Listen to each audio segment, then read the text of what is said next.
Afternoon, everyone, and welcome to the Sligo launch of the Patients Deserve Better campaign. We launched this campaign in October last year, and the launch this morning is the 5th in our series. We've already been to Limerick, Galway, Cork, most recently Waterford, and we're delighted to be virtually joining you from the Northwest this morning. We're delighted to have a local lineup of speakers. The neurology staff joining us in the Neurology Support Centre this morning, the neurology staff from Sligo Hospital, and also a person living with a neurological condition from the local area. Before I pass on to Dr. Kevin Murphy, consultant neurologist, to speak about the local neurology services in Sligo, I'm just going to give a few short slides just to describe and outline the campaign. So just bear with me a moment while I share my screen here.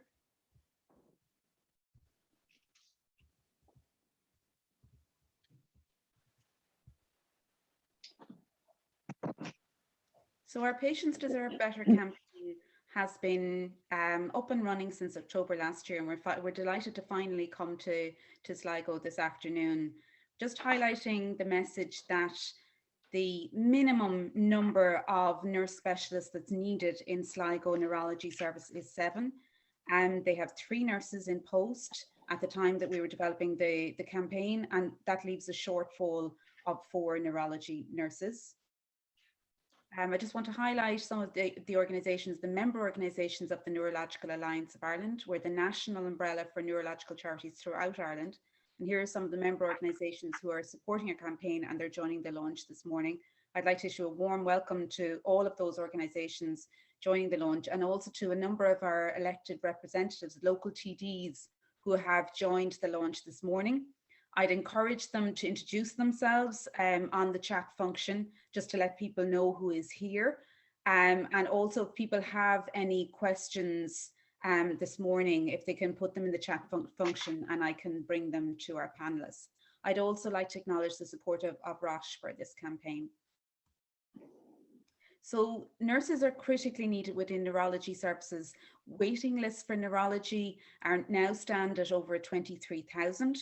But the number of people waiting more than 18 months has grown from 355 in 2015 to over 8,000 in 2021.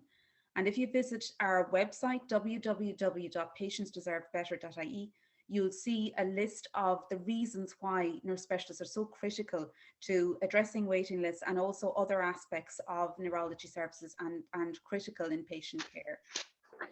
We're very lucky to have a number of neurology nurses joining us for the launch this morning to talk about their role. And again, we have a lot of evidence and information on patientsdeservebetter.ie of just the difference that neurology nurses make, both to patient care and to the neurology service in general. And I know that the nurses and Dr. Murphy are going to talk together about the role of nurses in Sligo Hospital.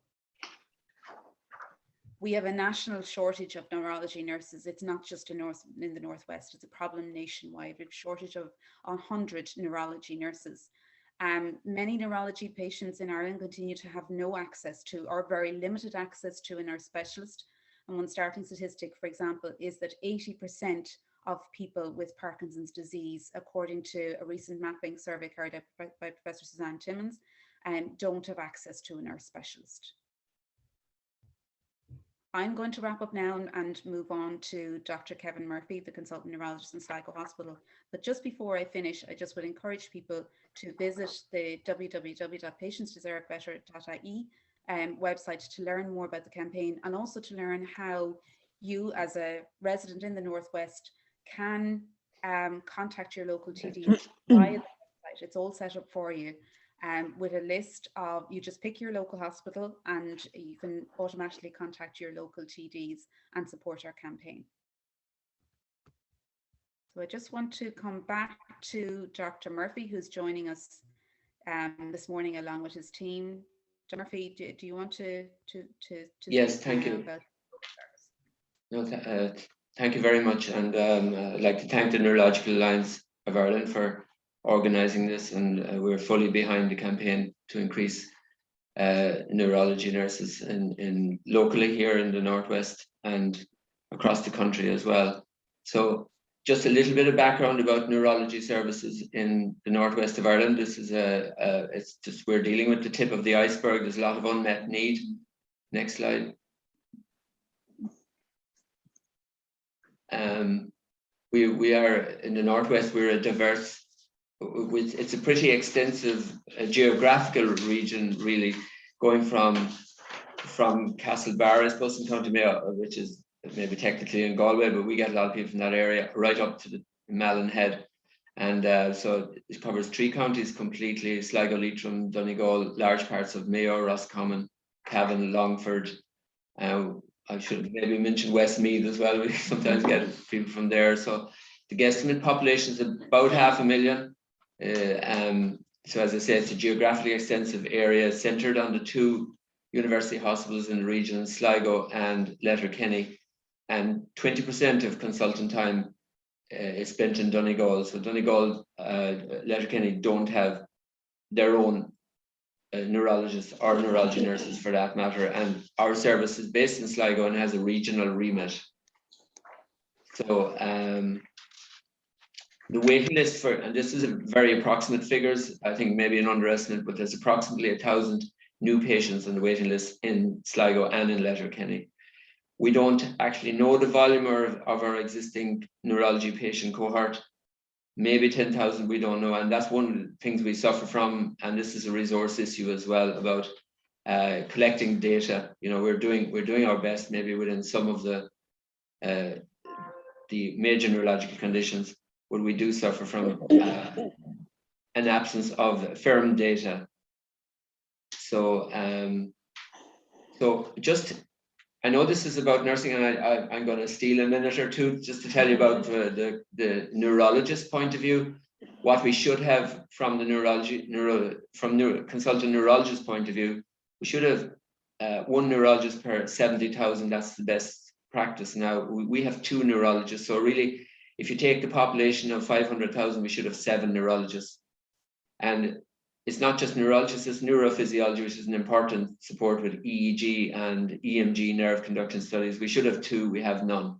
So we have to beg them in Galway and Dublin to do nerve conduction studies. We do have some EEG work here, which is reported by myself, the neurologist. And then with regard to the multidisciplinary team accepting nurses, we are very deficient in that area as well. We have 1 neurophysiology technician in total. We have no dedicated physiotherapy, occupational therapy, no neuropsychology, dietetics. So we just piggyback on the general services that are there in the hospital already. And it's always a struggle for administrative and technological support.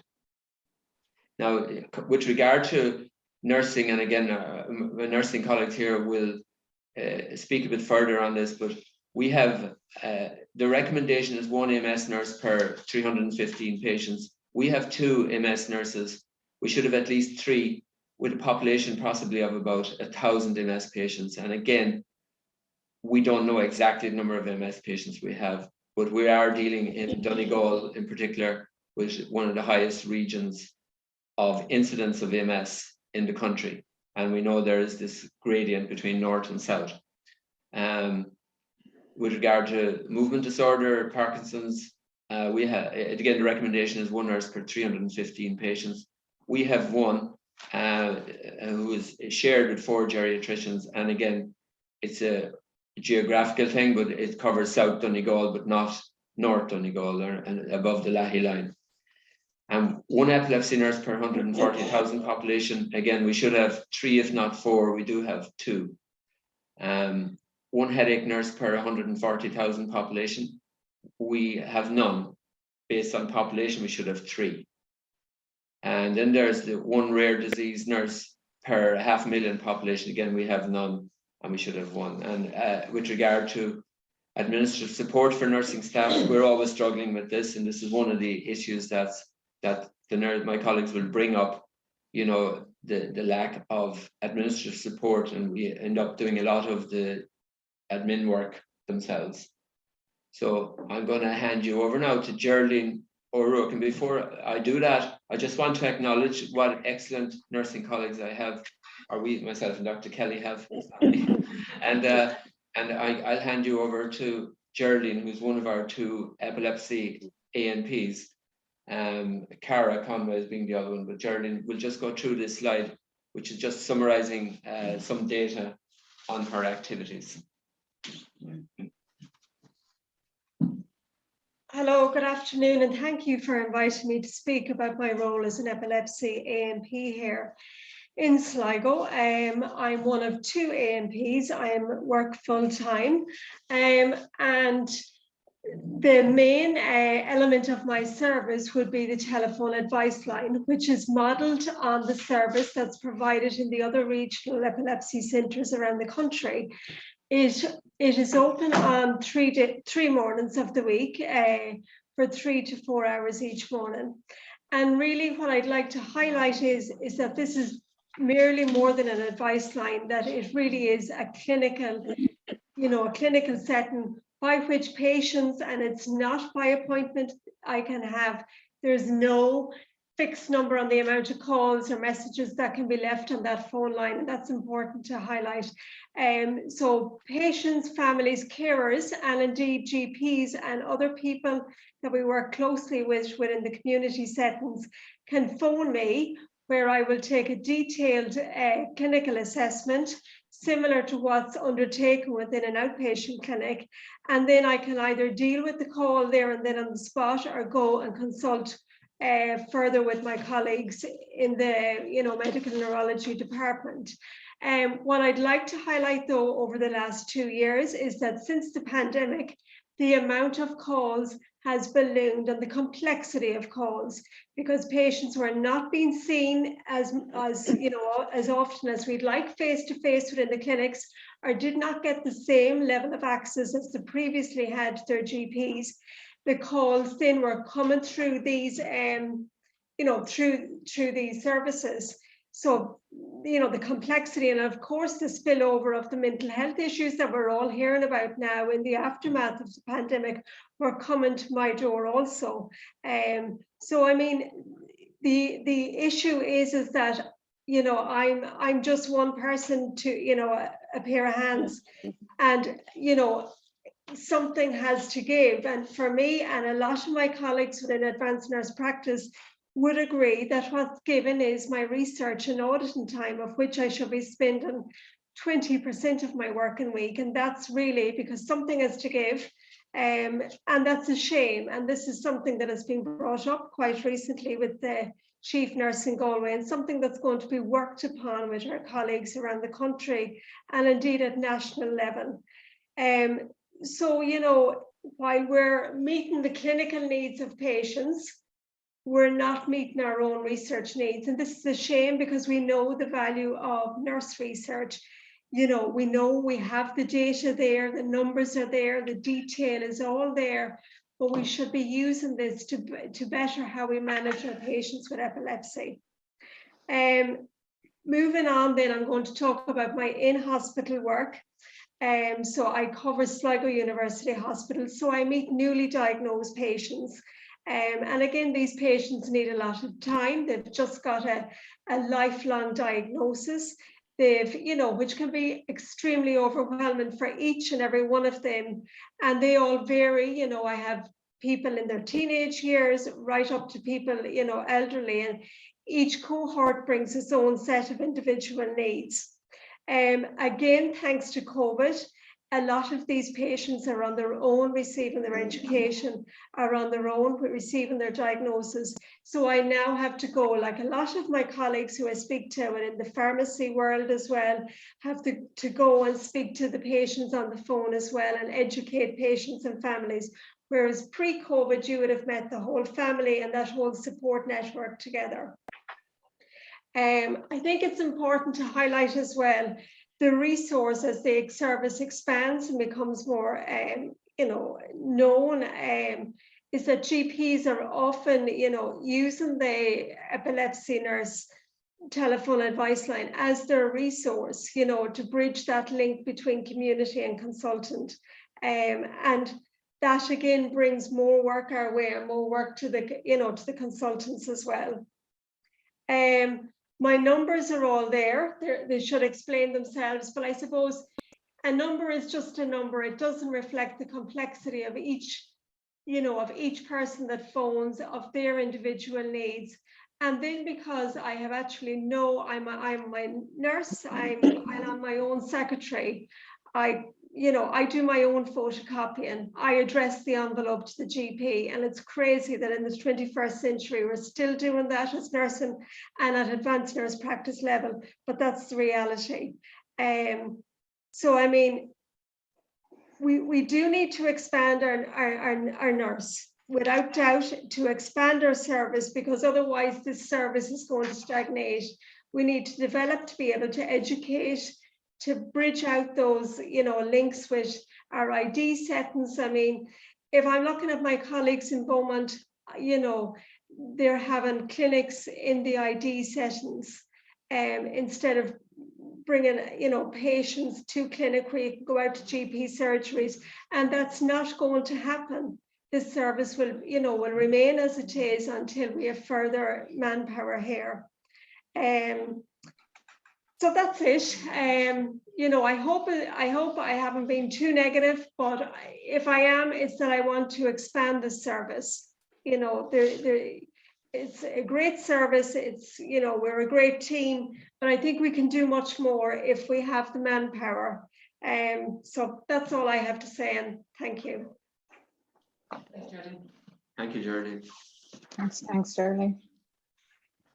So, yeah, just the next slide.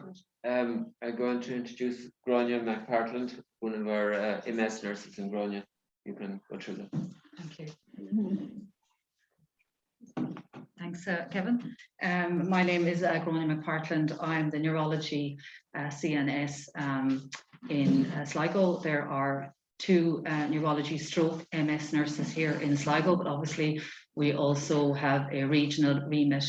I think the title itself lends itself to an umbrella of conditions, and that in itself lends itself to a lot of complexities, a lot of challenges, because we have no headache nurse here in Sligo, Letterkenny regional, we have no M&D nurse, so the neurology nurse is that umbrella, even though my remit is really dedicated to 75% to MS patients, and that in itself it will lend itself to the complexities and the challenges that CNS in neurology has. Just a kind of a snapshot of the day in the life of an MS CNS. We start our day, I suppose, with doing ward rounds with the consultants, the neurology team. As Geraldine has said, we also have a dedicated phone service. That phone service, the telephone advice line, is run Monday to Thursday for 2 hours per day. We have two nurses manning that phone. That in itself is a huge challenge, because we have clinics Monday, every third Monday, every Tuesday and every Thursday. Also LUH, Letterkenny clinics, dedicated MS clinics every 2 months. There was a hiatus during the pandemic. So that pulls us away when we're in Letterkenny, and that leaves then a void here in Sligo when we are at clinics in Letterkenny.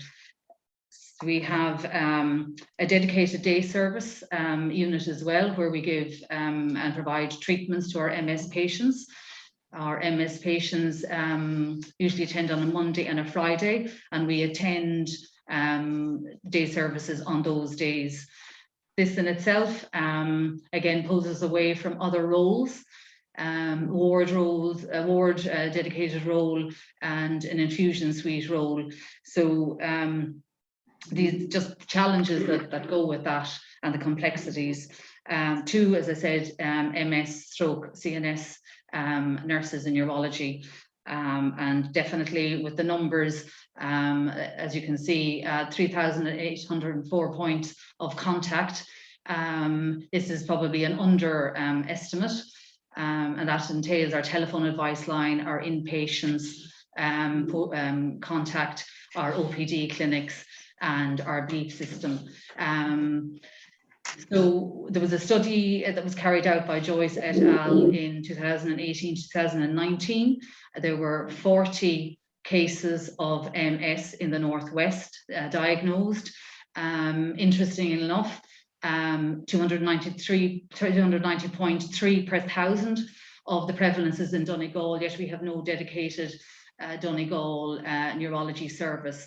The clinics, the satellite clinics that are carried out every week by the consultants and the registrar on a Wednesday is a dedicated clinic in Letterkenny with a consult service on the Thursday that pulls the consultant and the registrar away from the service here in Sligo.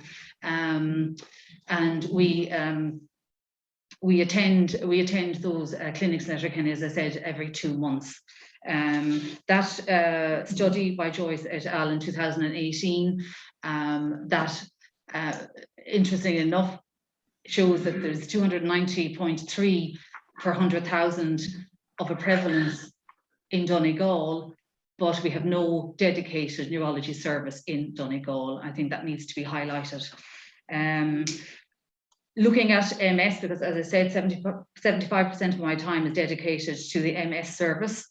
We have populated about 630 MS patients on our MS database, and that is per 2 nurses. The national average should be 300 to 315 per nurse, and that again is an underestimate of the population. The landscape of MS has changed. I started my post in 2008, and we had 5 treatments at that particular time delivered in Sligo, Letterkenny. We now have 15 treatments. So in the last decade, the landscape of MS treatments has changed dramatically, and that in itself brings huge complexities, huge challenges. The monitoring for these drugs is very detailed. There's huge administrative workload with that. We have, as I said, 15 treatments. The treatments are very complex treatments.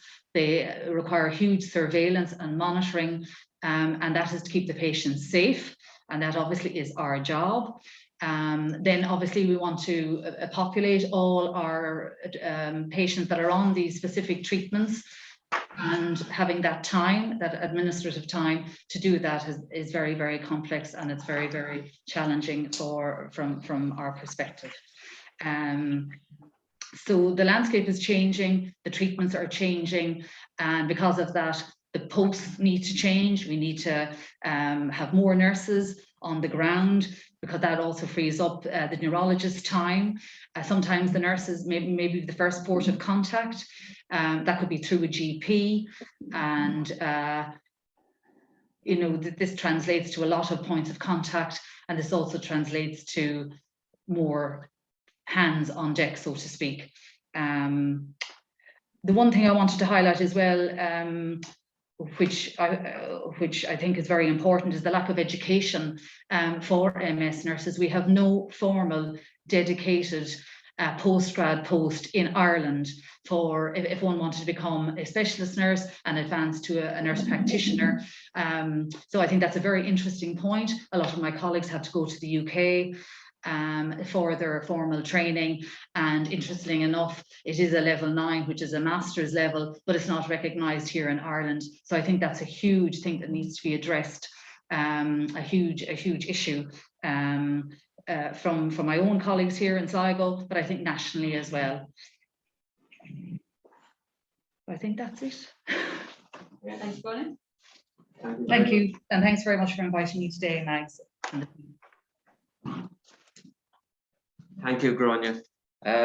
We'll go to the next slide, and now we go into the movement disorder advanced nurse practitioner Gavin Duffy, who's going to take you through the next few slides. Thanks, Gavin. Thank you, Dr. Murphy. Good morning, all. Sorry, my name is Gavin Duffy. I'm the movement disorders nurse in Sligo. This is a new post that was created about 4 years ago now, actually, this stage. What my role entails is I look after people with Parkinsonism, Huntington's disease, essential tremor, and some other forms of movement disorders. My role is a hybrid role, so I'm crossed between the geriatricians and the neurologists. So I split my time between 6 consultants, as you can see their names on the list there. If you can move on to the next slide there, please. So my role is autonomous caseload management. So I look after people independently while referring back to my lead consultants. The idea of my role is to avoid admission, early interventions, assessment for signs of increased symptoms, and maintaining quality of life, and just managing people in their homes and keep them out of the hospital setting as much as possible. The other idea behind it is that I improve healthcare experience for people. I hope I'm getting there with that, and teaching and educating and mentorship for nurses and doctors in the hospital. Currently, I provide a telemedicine virtual reviews, which entails me carrying out reviews over the phone and then writing prescriptions and making changes to people's medications and monitoring afterwards, which is time intensive. Also, it is a phone service that my current cohort of patients ring and contact me for advice or report issues. I have a community role, so I work with ICTOP and the integrated care in the community team, and they look after frailty or people who have had short stays in hospital, and we try to incorporate them back home and build up their tolerance and ability to look after themselves there. Also involved in the complex cognitive case group, because sadly, along with Parkinsonism, dementia does take its place among people with Parkinson's. I also carry out hospital inpatient reviews, and also work with the physicians in the outpatient setting. I'm in the process of trying to set up my own clinic, and I will come to that shortly as regards my difficulties with doing that. Catchment area, I cover Sligo, Leitrim South, Donegal, and West Cavan. I don't cover North Donegal, as my remit when I started was initially Sligo, Leitrim only. I have extended a small bit as regards that, but I just think the numbers would be, I'd be swamped. Geographical crossover, I do see patients in North Roscommon and North Mayo as well, just because of their proximity to Sligo Hospital alone. My current caseload, and bear in mind my service, technically, I started training 4 years ago. I registered as an ANP less than 2 years ago, and started my service earlier than what would have been planned because of COVID. And so my current caseload is for Parkinson's, 300 plus people currently on my caseload. Huntington's disease people, I have 7 on my list, and essential tremor, I have approximately 50. That may be a bit more. Next slide, please. So last year, for my figures, it was really my first full year of service where I recorded figures. I did lose some data during the cyber attack, so that's why there's a proviso on those top 2 figures. So telephone and virtual reviews calls to my service over 1,000 plus. And I'm on my own. I have no other CNS with me. Ward reviews, over 400 patients reviewed, points of contacts reviewed, carried out in the hospital. Outpatients departments reviews, 364 individual reviews carried out. And I've also carried out under the ICTOP service another 50 reviews under that. So total points of contact, 1,814. So it's a large amount of people that I'm seeing. So I think that's the last slide. But anyway, current problems facing my role at the moment is, number one, I'm trying to set up an independent movement disorders clinic, and I'm unable to do that because I can't get the clerical support I require, or the issues with chart and central appointments. The other issue for myself is clerical support, again, secretarial support, I should say, is that at the end of each of those phone calls that I carry out, there's paperwork. I have to do a letter for the GP, for the consultant. I have to send the prescription, and I have to do that all myself. I have no secretarial support. So that's what generally the reason why I'm here till 7 o'clock most evenings, trying to make sure that documentation is up to date and that patient care is dealt with in a timely manner. So, I mean, I've given you a good overview of what I do. The challenges are there. I should have a CNS with me, but that is another battle. And then you have the issue with no nurse specialists in Donegal, which has a bigger population than Sligo, South and Leitrim. So it's something that needs to be taken into account. If there was another one of me, we could do a lot more and people will be a lot better off in their own home. Thanks very much for your time.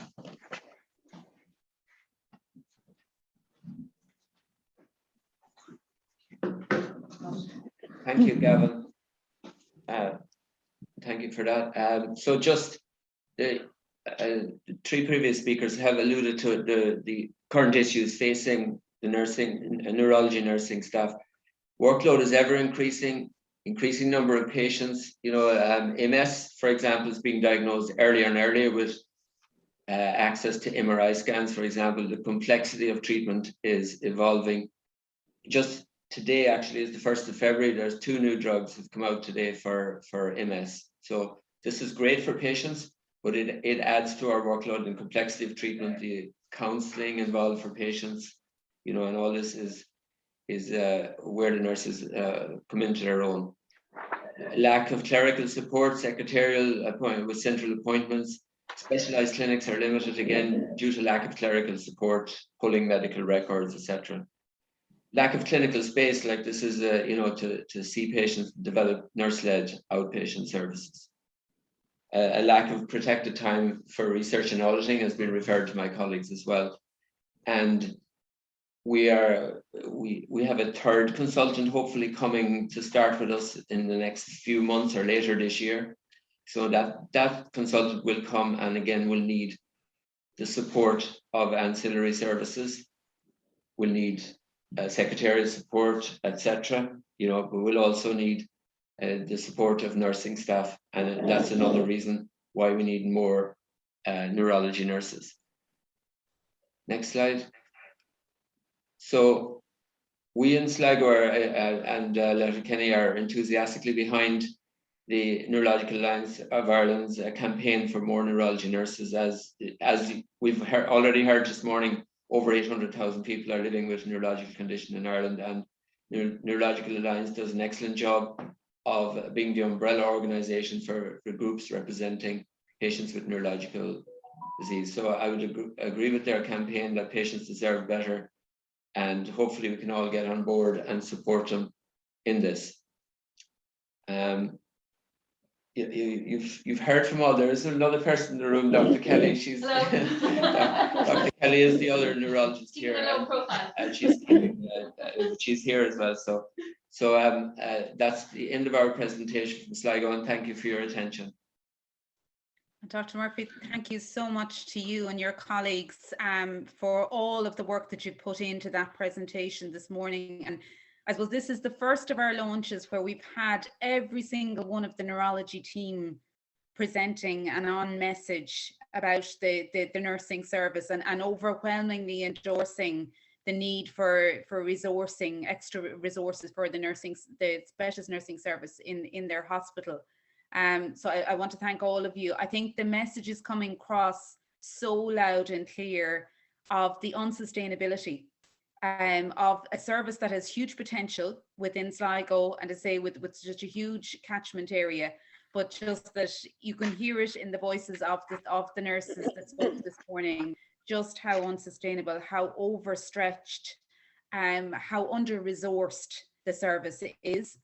And I suppose I just want to bring in a final perspective this morning from Ruth Marie Cox, a person living with epilepsy, on the other side of how important it is to patients to have the services of a specialist nurse, just what it is that role contributes to their care. So Ruth, if I can ask you to join us now and just give us a few words just from your perspective. Yes, hello everyone, and thanks very much for asking me to speak. Very honoured. My name is Ruth Marie Cox. I was diagnosed with epilepsy when I was 4, and I've had epilepsy for over 40 years. And I'm thankfully now, I'm 4 years seizure free. But I've been on medication all my life, and different side effects and everything I've experienced. To many people, epilepsy is just a seizure, but to the people living with it, you experience side effects every day of your life. It affects your mental health, your lifestyle, your confidence. The side effects of the medication includes depression, anxiety, suicide, memory loss, fatigue. Personal matters such as family planning, employment, opportunities, even simple issues such as day-to-day chores, self-care, commuting from A to B are all obstacles that people experience. Epilepsy is a challenging condition to live with and manage. So what is the role of the nurse? Do they play a vital role? They act as a leader, and they should be acknowledged and rewarded for their continuous help and support they give to each person. They're the first port of call. Personally, I work here in Sligo University Hospital, and I feel they're like my friends. I can pick up the phone and talk to them. They understand my language and they respect me, and they acknowledge you as a person, which is very important. Telephone consultations are very important. They educate yourself, they educate the families, and they put the person at ease during a crisis. Self-care, wellness, they're vital tools the nurses provide us with. For example, if a patient requires an appointment, it could be weeks, it could be months before the appointment is given to see a consultant. The nurse you can just ring the nurse, pick up the phone, and they'll put you at ease. That's a big step, and they're so vital in helping us. This in turn leads to less numbers in the A&E department, and eliminates numbers on the waiting list for the consultant. As I said, they play a vital role, and they act as a link in providing support to us all. Telephone consultation with a nurse, it puts the patient into a positive frame of mind, and they know the support is there for them. They provide us with education and support, and they give us new strategies, serve as an aid or tools to reduce anxiety, depression, mood, fatigue. These are simple day-to-day side effects we experience. I've been involved in different Zoom groups with different people who suffer from epilepsy, and these were created by epileptic nurse specialists. This is a prime example of how proactive the nurses are and how involved they continue to be.